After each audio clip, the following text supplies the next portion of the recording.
Now, if you're studying some basic psychological process like perception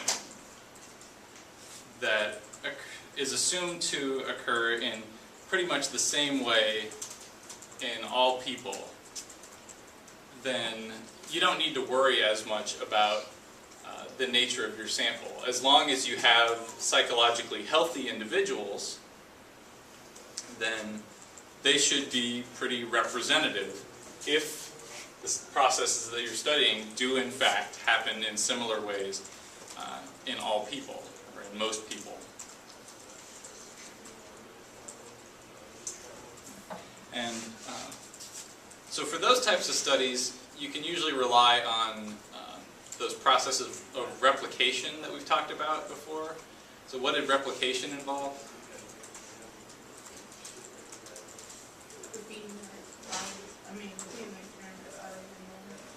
Yeah, just repeating the experiment, seeing if you can get the same results a second time. Right? Now, you have to be much more careful with surveys, though. So a lot of this research will rely on convenience samples. And so convenience samples are named convenience samples because they're really convenient for the researcher to access.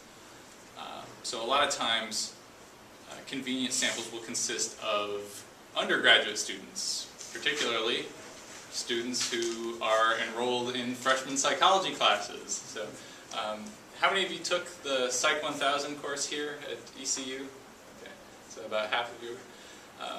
And of course, you saw in that class there's a research credit requirement where you need to go and participate in some experiments or do an alternative to keep things ethical in order to complete the class and get some required credit. Mm-hmm. Wait, so were you saying that replication is important in this or not important? Well, I'm saying that replication is sufficient for other types of research. It can be important for survey research, but you just have to approach survey research a little bit differently and be more cautious about the samples that you're using. Convenience samples, while they can be useful for studying these basic psychological processes, aren't necessarily going to be the best for survey research because essentially what you'll be getting at is the attitudes, beliefs, and values of college freshmen. And there are a lot of reasons to believe that college freshmen are not an accurate representation of the entire population when it comes to attitudes, beliefs, and values. If you're looking at more basic processes like brain functioning, perception, maybe attention, then you're not going to expect a big difference between your average college freshman and people who are older or younger, maybe didn't go to college, but you usually need to rely on some more cautious sampling methods when doing survey research. So let's take a look at some of the procedures that are used here. Now, with survey research, you need to engage in what's called probability sampling, which means that each member of the population that you're studying has some specific probability of being selected for your study, and you have some idea of what that probability is. So before we get into these different probability sampling methods, we need to talk about the distinction between a population and sample. Did we talk about this earlier in the semester? Maybe a little bit? Okay, well, we need to review it here anyway. So what is a population in the context of scientific research? It's the whole group, like whatever you're looking at. College females, it's all the college females in the U.S. Yeah, it's the entire group to which you want to generalize your findings. All individuals that you want your findings to apply to. You want to be able to say that your findings apply to. And so in that example you had, say, female college students, is that what you said? Yeah, and so if in that case, your population would be all female college students. I had a slightly different one up here. I had, as my example, all American men. But the key thing here is that you're talking about all of the individuals within this particular group that you're studying.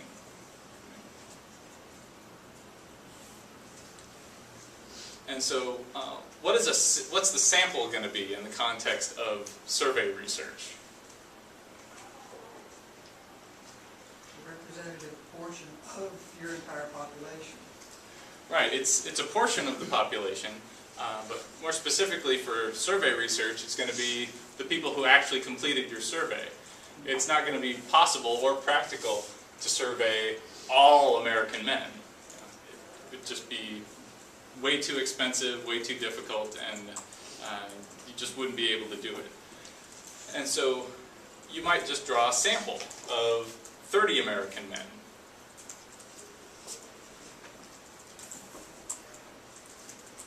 Or your sample might be larger depending on the types of things that you're studying. It depends a little bit on subject matter, how many questions are being asked.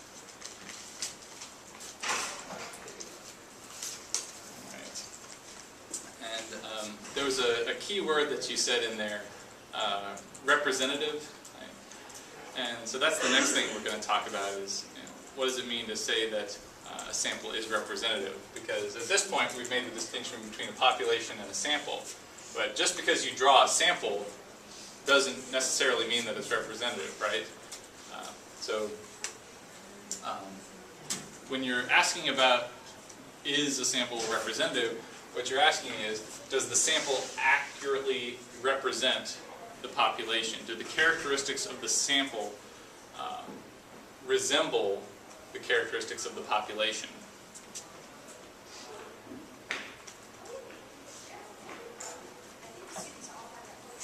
So, if we go back to our previous example, and let's say your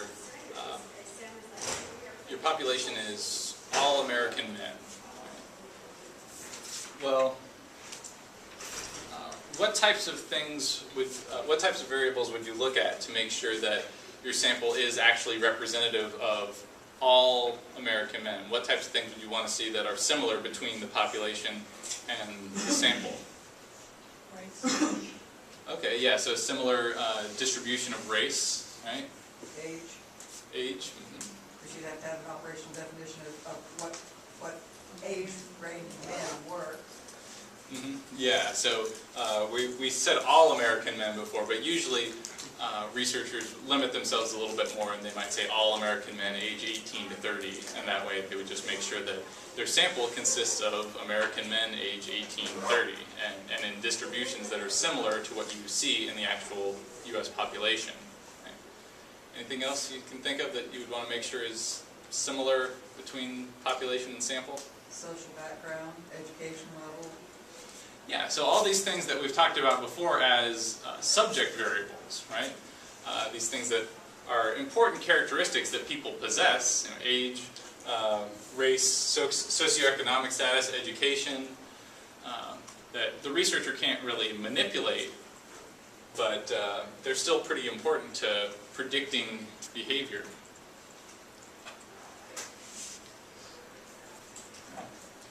Now, there are some interesting examples of some historical examples of polls that did not use representative samples, but instead used biased samples and then led to biased results. So when we say that a sample is biased, that's just another way of saying it's not a good sample, it's not representative of the population, and therefore your results aren't going to be too reliable. Now, the example that we'll look at is from 1936, the U.S. presidential election. It was FDR versus FDR was the Democratic candidate, and the Republican candidate was a guy named Alf Landon. Right? Yeah, Alf, not like the fuzzy little alien guy from TV in the 80s. Yeah. But so there was a poll that was done to try to predict the results of the election. You see this all the time nowadays. So the way that the people in charge did this poll was they selected respondents from the phone book and from auto registration records. And so they were randomly selecting people who either had a telephone or had or owned a car and had registered it. And so they looked at the results, they looked at what these people were saying in response to the survey, asking them who they would vote for in the upcoming election, and they falsely predicted a major Republican victory, a major victory for Alf Landon, when if you look at the results of that election, it was actually a landslide for FDR. So that's, and they were predicting that it would be a pretty good victory for Landon. And, so that poll couldn't have been much more wrong. Now, yeah. I might even remember wrong, but isn't there a certain type of, when you sample, when you find people from like the phone book and stuff, isn't that a name to like a certain type of sample, like stratified or something? Well, we'll talk about stratified sampling in just a little bit. That's not the same thing. Well, that's one way that you can do random sampling, and the thing that was a problem with this one isn't as much of an issue today, but one way that you can do random sampling today is to just get names at random out of a phone book. And so that's random sampling. I don't want to get too far ahead here, but we'll talk about that. So can anybody guess what might have happened with this poll? Like why it would have been so wrong? Well, in 1936, telephones and automobile ownership were not nearly as widespread as they are today. So it would have been limiting to a wealthier class of people. Yeah, that's exactly right. I mean, this was not long after the Great Depression. The country was still recovering, so a whole lot of people were really poor at that point, and so they were really only getting a sample of the wealthier individuals in America at the time, and wealthier people tend to be more likely to vote for Republican candidates, and so they did not have a good representative sample in order to, which would be necessary in order to get an accurate prediction of who would win. So you do have to be careful about this, and there are similar issues that you have to deal with today, but we'll talk about that. Now, another thing that was a problem with this poll is that not very many of the people who were asked who they were going to vote for actually responded. So this is what's called self-selection bias. And there are certain people who will actively seek out the opportunity to participate in a survey. And there's some reason to think that there might be something different about these people from when you compare them to the people that decide not to participate. These folks that select themselves for participation are particularly interested in the topic. So you might have, they might have gotten people who were really interested in politics, right? And now that might be a good thing for a political, a survey looking at likely voters. In fact, they look at that type of thing today. They look at whether someone is a likely voter in addition to who they say they're going to vote for. But it was a problem there. And this is especially common in advertised surveys. So if there's something posted around saying, come and participate in this survey, most people aren't going to say, hey, that sounds like a good time, I'm going to go do that. But a few will. But the thing is, those few that do aren't going to be all that representative of the entire population.